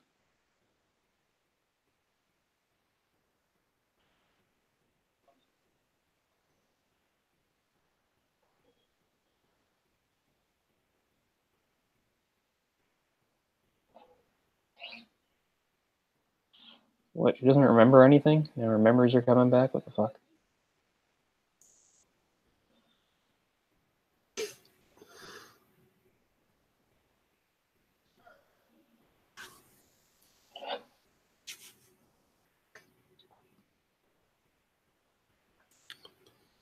I just watched a movie that had the chick from Alien Covenant in it. Or was she in Alien? No, not Alien Covenant. She was in Prometheus. Prometheus. You want me to repeat? Yeah. And man, she looks different. She looks so different. Mm-hmm. This movie, what was it called? Rupture. I may have seen that. I'm not sure. She's like Sounds this familiar. single mom. She gets like Yeah. kidnapped by what seems to be a cult, but it turns out they're like weird aliens or something trying to turn people into them. I don't know. It's French, right? I don't. Oh, if it is, it was English language. Anyway, I saw it on Netflix a few nights ago. It wasn't bad. It was okay. At least it did something a little bit different. Yeah. Yeah, she's done a lot of good stuff. She did the first three Hornet's Yeah, Nest movies, right? The girl Spiderweb. with the dragon tattoo. Man, I was all set to watch the new one, which is a different actress, of course, and written by a different person because the guy died years ago. Mhm. Uh, the girl in the spider web, and that's why I reread the first book and everything and started watching the movies again, and then I never actually wound up seeing it. I've heard it's really good. I mean, I don't know what the ratings are like, but I've heard really good things about it. Yeah, but I 'Cause planned to it's see that in theater, and then I didn't. Oh, good, black leather. Now we have a bad guy, woman. What the hell that is? Is that Carlos? He's in a suit now? What the fuck is going on? I mean, you get it. This is kind of like one of those depressing 70s movies. It's like, you'll never defeat Umbrella. They're everywhere. Every time you win, you think you've won, you've lost. So that's the other thing. Like, in the aftermath of Resident Evil 2 and 3 in the games, like, Umbrella is basically done. Like, everybody, like, knows that they were responsible for what happened in Raccoon City, and, like, whatever was left of the company is, like, dissolved. All you have left is Alfred Ashford on his island trying to command his forces as everything falls apart.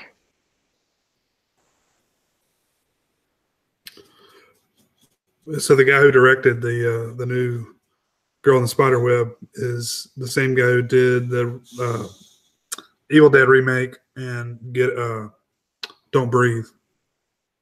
I like the Evil Dead remake. Okay, I did not like Don't Breathe. I think they're making a sequel.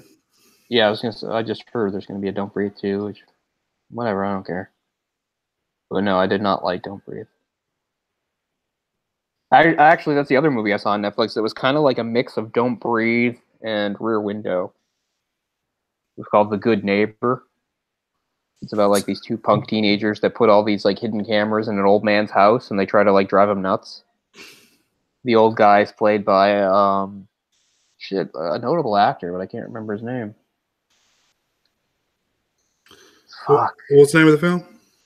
Oh, it's James Caan. James Caan plays the old guy. It's called The Good Neighbor. It's not very good.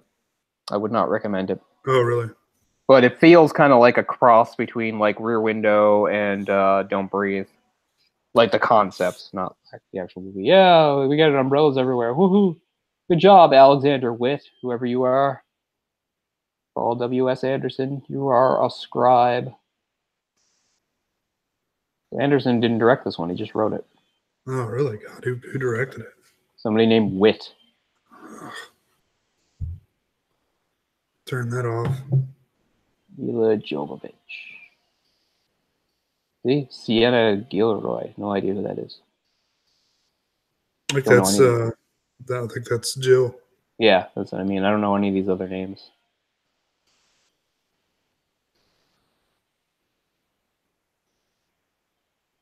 Yeah, don't know any of these names. Don't know any of these people.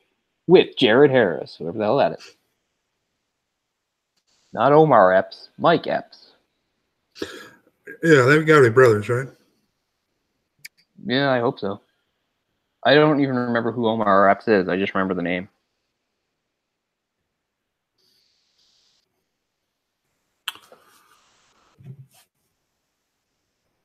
Yeah, so that's Resident Evil Apocalypse, which is not good at all, but I still think, to me, is the best of them, which isn't saying much, maybe. But as I said, I guess it's probably because it is kind of the closest to the games. It shows, like, Raccoon City getting infected and stuff like that. It does have the Nemesis in it, but it just, yeah, based upon Capcom's video game, Resident Evil. Yeah, great job there. So close. Oh my god, I forgot about this. They're getting some bonus content. I turned mine off. I didn't know it was in. There's like an Umbrella commercial showing up.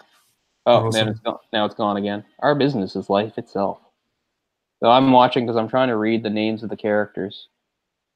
Angie Ashford, Carlos Olvera, Dr. Ashford, Nemesis. Oh, there was a Nikolai. Mrs. Priest, that's funny. Bum, Burly Cop, Undead Gaudy Hooker. Featured Graveyard Undead 1 and 2.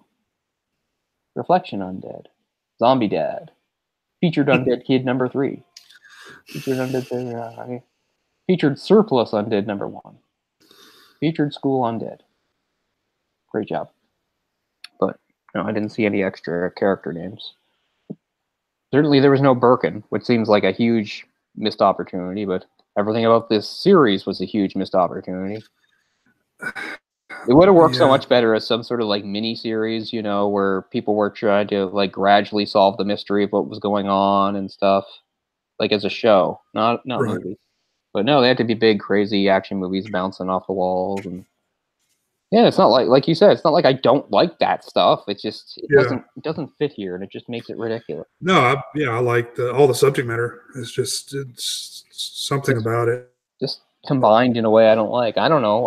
I like flipping around with swords and stuff, but I don't really want to see it with like zombies and. It's too polished, I think, is one of the main complaints I have. It feels too polished, overproduced. It's too many cuts. Yeah. It's too much nonsense. And too much picking and choosing again with the subject matter. It's like, okay, we'll take that, we'll throw that out. We'll take that, we'll throw that out. Like, it will, create completely new characters. Yeah. And then that's the main reason I hate the series. It all hinges on this completely made up character, Alice, and her stupid journey that I don't care about. And yeah, she's basically the penultimate example of kind of like the 2000s action hero. Oh yeah. You know, she's just a character without much substance, played by somebody that can't really do much of the stuff that she's doing. So, like you said, it's all jump cuts and fast editing and stuff. Right. And the stuff that she is doing isn't realistic anyway. So yeah. You want to talk about like the series quickly jumping the shark? It's probably the moment where she's like has the cable on. She runs down the side of the skyscraper and then dives into the bunch of Equilibrium bad guys to like kick their asses. Like I thought this was a movie about like people fighting zombies and monsters, but no, she has to like bounce around fighting the black fascist army or whatever.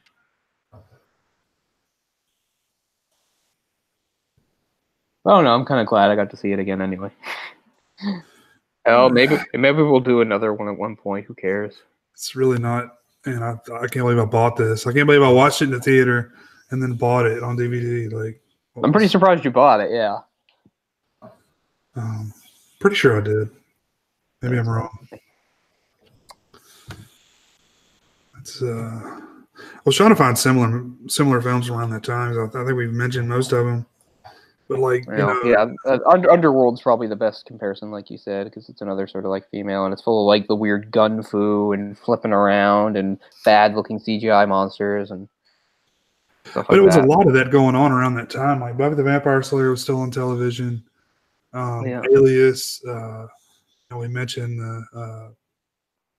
the Eon Flux and Ultraviolet, and I feel like there's some we're leaving out though. Oh, I'm sure. But it was the popular stuff of the era.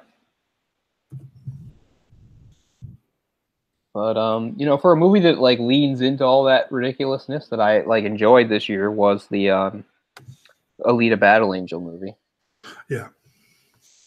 It was good. But, again, it's kind of because it fit the world, you know? It's like, so you accept it. You accept the over-the-top stuff because everything about the world is, crazy, super sci-fi over-the-top, so... In this, I felt like, they took something that was kind of a cool sci-fi concept, but on the low end, and just upped it way too much. Big action, explosion stuff. It's something that I don't think needed to be that grand of scale either. Well, but not the first time they've done that with something. Oh no. But yeah, that's one of the things that was really good about, like, especially the first Resident Evil game, is it had that sort of like B-movie feel to it. Mm. And it wasn't a big thing. Like, it turned out to be a big hit, but I'm not one of the only people, but I just mean I actually did play that game when it first came out. I did rent it, but I didn't rent it because there was a big spread in EGM about it. Like, there was no hype or anything about this game. It was just this game that Capcom released. It's like, okay, here's a game about shooting zombies that Capcom came up with, and it turned out to be this big phenomenon. But when I first played it, I didn't, it wasn't a phenomenon, but I really did like it. What else is on my Prime here? Some okay stuff. Blood Rain, I guess, would be kind of similar. Oh man, Blood Rain. I've never seen that, but I've seen like the Nostalgia Critic review, so it shows a lot of it. It's I mean, I really love that game too, which is why I was so disappointed. But well, that's Uwe Boll, isn't it? Yeah, he's the guy that he did all the other video game movies. Blood Rain. He made like at least 2 of those. Alone in the Dark, House of the Dead. Pretty much everything he's ever done is a video game. House of the Dead was so wretched that we literally turned it off after about 25 minutes. So I never actually saw it all the way through. It was that bad. Like, it's not even so bad it's good. Yeah, it was just awful. Yeah. There are some things that are like, yeah, you can't even enjoy it for being stupid or anything like that. Like, if you're just like, why am I watching this? Like, every second of it is garbage. Like, that's what House of the Dead was like. Every second of it was pure garbage. Which is kind of amazing when you think about it. Like, it's hard to do, I think, even on purpose. But yeah, Weevil's got a rare talent. Bill Marshall did a film called Doomsday that was kind of similar. It had Rona Mitra, who I think actually. Oh yeah, I think she actually took over for Kate Beckinsale in one of those Underworld films too. Yeah, I like Rona Mitra. She's in Land of the Dead, isn't she? I'm not sure. Well, anyway, yeah, I remember she was primarily a stunt person. I think before when Doomsday came out, I had a friend that really liked it, but I couldn't stand it. I felt like it was a horrible mishmash. I was a big fan of Neil Moore because of some of the stuff he had done, and so I was looking forward to it. But yeah, it was just a mishmash of different stuff. Like, it felt like a different movie like 3 times. Like, it kept changing into something else. Like, at first, it's kind of like the Road Warrior. Then I don't know, it mutates at least twice. I can remember like thinking, this is the same movie? Like, it's not even a long movie, and it felt like it kept changing to me. I can't remember very well, but I do remember that I did not like it, even though, yeah, I'm a fan of Rona Mitra. Maybe she's in Land of the Dead. If she's not, somebody like her, isn't it? Not thinking of Aja Argento, are you? Oh, is that who's in Land of the Dead? Yeah, I think I probably am. I mean, I know the difference. I knew who Aja Argento is. I just thought that was maybe Rona Mitra. Okay, yeah, maybe. I know I've seen her in other things, though. I need to look her up for a second. Because I know even when Doomsday came out, I already knew who she was. Yeah. So that was based on something. No idea how to spell her name. Oh, with an H, yeah. Only 42 now, still quite young. Yeah, now I know. Now I know why. She's another up jump model, and she was the first official model to be Lara Croft. Okay. Because even before they made movies, they actually had like photo shoots with real people. She was like the first Lara Croft, so that's why I knew who she was. But yeah, I guess after that she's mostly done TV. I guess she's on the Supergirl show now, which I've never watched, but I guess that's good that she's on something really. Oh, now she's the guy that like he rapes in Hollow Man, or not the guy. She's the woman that gets raped in Hollow Man.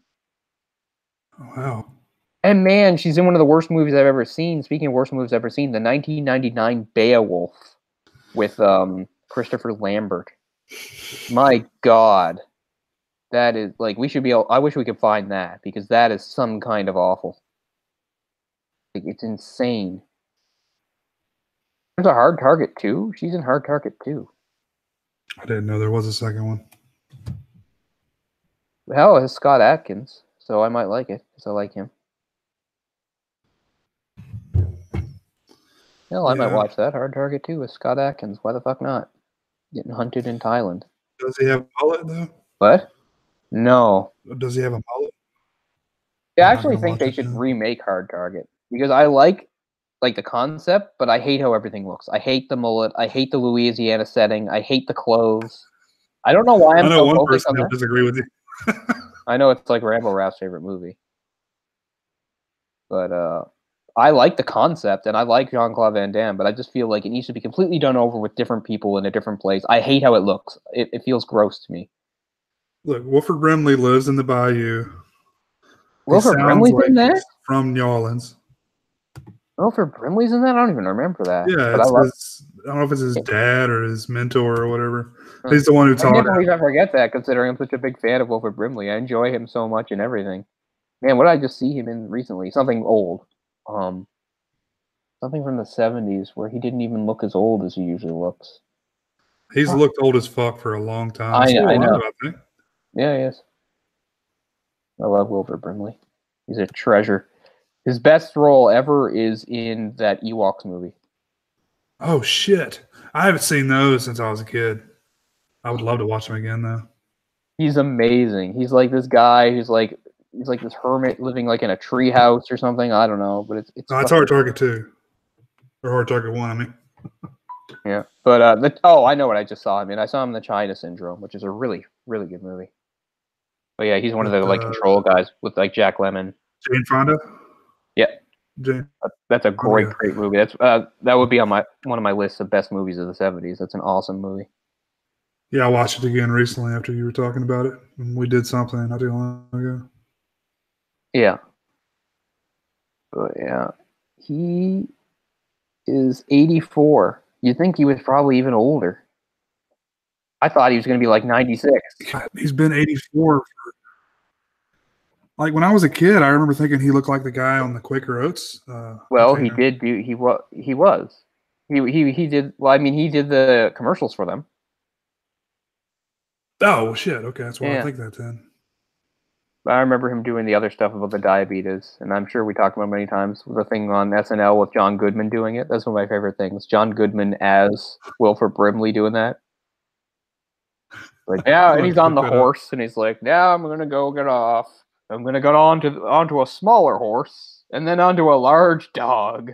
From that point, I'll just be close enough to the ground to roll off." Diabetes. Diabetes. Yeah, he says diabetes. But yeah, he's one of the.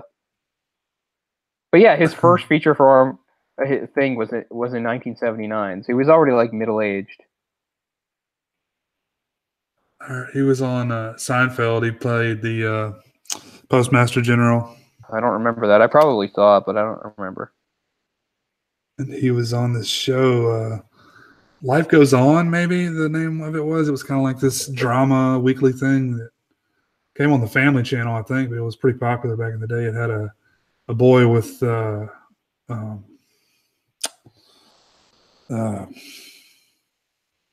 what is it when you have an extra chromosome? Oh yeah, I don't know. I know what it is. Yeah. Yeah, Down syndrome. Yeah. But I just read the most random thing on his Wikipedia entry. He spoke against the banning of cockfighting in New Mexico on the basis of his support of individual rights.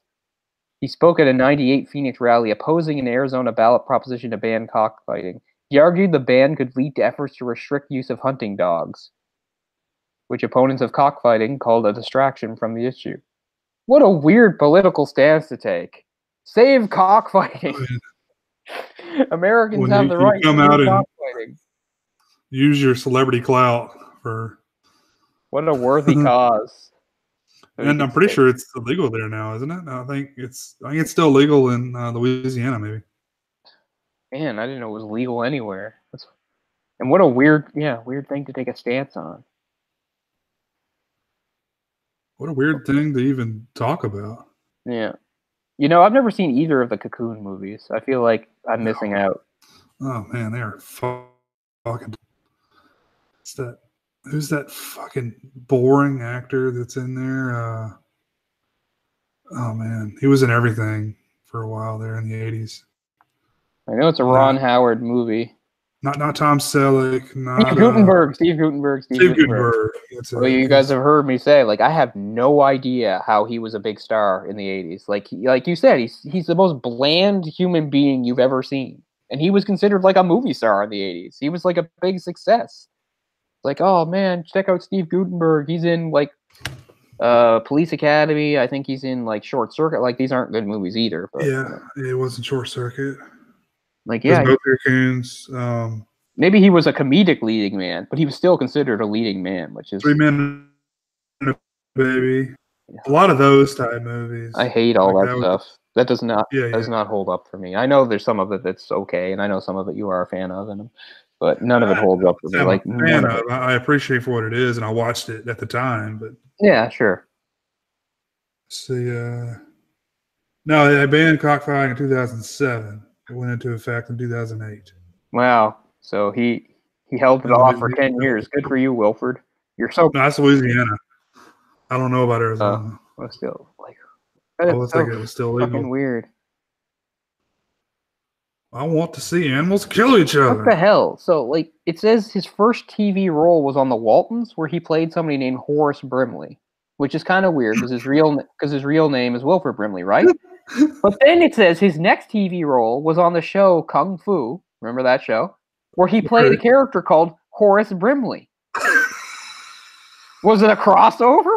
Is Kung Fu in the same universe as the Waltons? Oh, I hope so. I really hope so. Oh man, that is But awesome. yeah, Ewoks, The Battle for Endor. Oh my god, I wish I could get a hold of that movie. What was his name in that? Brimley Wolford? Let's see. His name in that, where the hell is it? Actor is Noah Ripquilin. Something weird, yeah. Paul Gleason's in that. I just remember from The Thing primarily.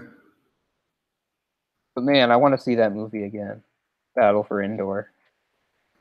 Is that the and I want them to declare, yeah, that's like the second Ewok movie. I love that shit in the 80s. Like, I was exactly, who he wanted that shit to be for. Yeah. But now, well, I think I said this before. The first Star Wars thing I ever saw was the Ewoks cartoon. Mm. I saw that before I saw any movies, and I had no idea they were connected to movies or anything like that. Like, I heard that some of the episodes actually might have had like cameos by R2-D2 and C-3PO. I don't remember that, or if I ever saw it. And I can remember being really young. I think I've told the story before, but anyway, it was like going to ice capades, right? And one of the things they did for ice capades was they actually had like Ewoks skating around on ice. That's and cool. Then this part where like they left like some sort of crystal, and then they leave, and then the Doomlocks, the bad guys, come in and take it. And then the Ewoks come back and like the crystal's gone, and then they start talking to the crowd. They're like, "Who did it?" And we're all like, "The Doomlocks did it." And they're like, "Was it this?" And they're like, "No." And like, "Was it this?" And we're like, "No." And they're like, "Was it the Doomlocks?" We're like, "Yes, it was the Doomlocks." That's like the only thing I remember from Ice Capades was the Ewoks thing. And again, this took place when I was about 4 and had no notion of what Star Wars was at all. Right. It wasn't until like years later I was like, "Holy shit, the Ewoks are in Star Wars." That's how they got kids involved. Like, yeah, these furry little, cute creature things. And I mean, I knew Wicket. Wicket was like the main character, but he could talk and stuff. But I mean, looking back on it now, that's like probably one of the weaker parts of Return of the Jedi. Yeah, I mean, a lot of people like will take it too far, and they're just like, "Oh, look, the Empire getting defeated by, little bears."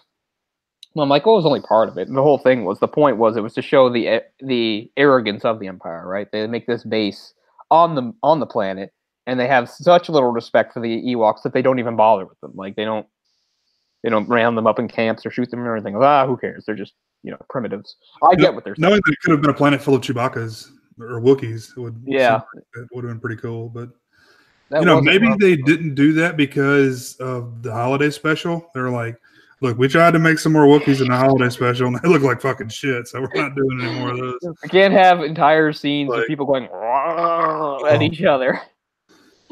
Had like a Spooky and Mookie. And the holiday special was Boba Fett's first appearance. Isn't that amazing? In animated form. And I think they're bringing back his weird gun for his standalone movie. Sure, why not? It had like a magnet at the end of it or something. Yeah. I mean, we've all gone down the rabbit hole of like the rarest and most expensive Star Wars toy. It was the original Boba Fett figure. It shot the missile out, right? Like a rocket backpack that shot out. And you had to mail in to get them. You couldn't buy them in stores. There was some sort of like mail-in offer and stuff. That's like hundreds of thousands of dollars, right, for that thing?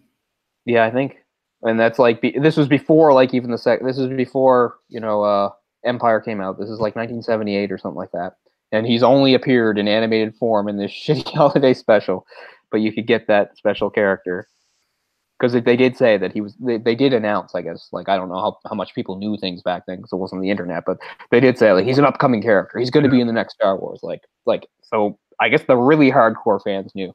But he yeah, has no that's like backstory, but it's like we saw him in the holiday special. So yeah.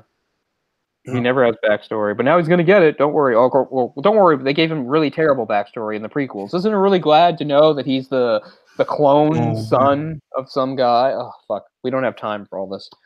We're going to wrap up because it's super late, but thanks for being with us, guys, so we can talk about movies and stuff.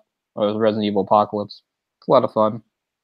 And if anybody watches our other show, Movie Discussion Pocket Dimension, we should be back in a regular time slot this Tuesday, hopefully. We just pushed it off because we wanted to really get preparation in for Citizen Kane, so it's a big deal. So we wanted to really get some prep in for that, do it properly. So hopefully everything goes according to plan. We can do that Tuesday. If anybody's checking this out before then, that'll be a heads up for that. So that will do because it's after 4 a.m. for me. But I'm glad we did it. It's a lot of fun to get on here.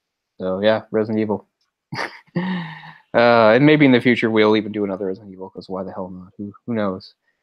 For these live commentaries, it could be fucking anything, It's almost more fun when we do a really shitty movie. Yeah, exactly. To pick it apart. But maybe, hopefully, next time we can get Orc or somebody else too. I mean, this was a little thrown together at the last minute, so I understand. So maybe next time we can get Orc or Eric or somebody else to join us. That'd be cool too. So we'll see what happens. All right, guys, that'll do for now. Thanks a lot for watching, and we will see you later. Peace out. Good night. Thanks.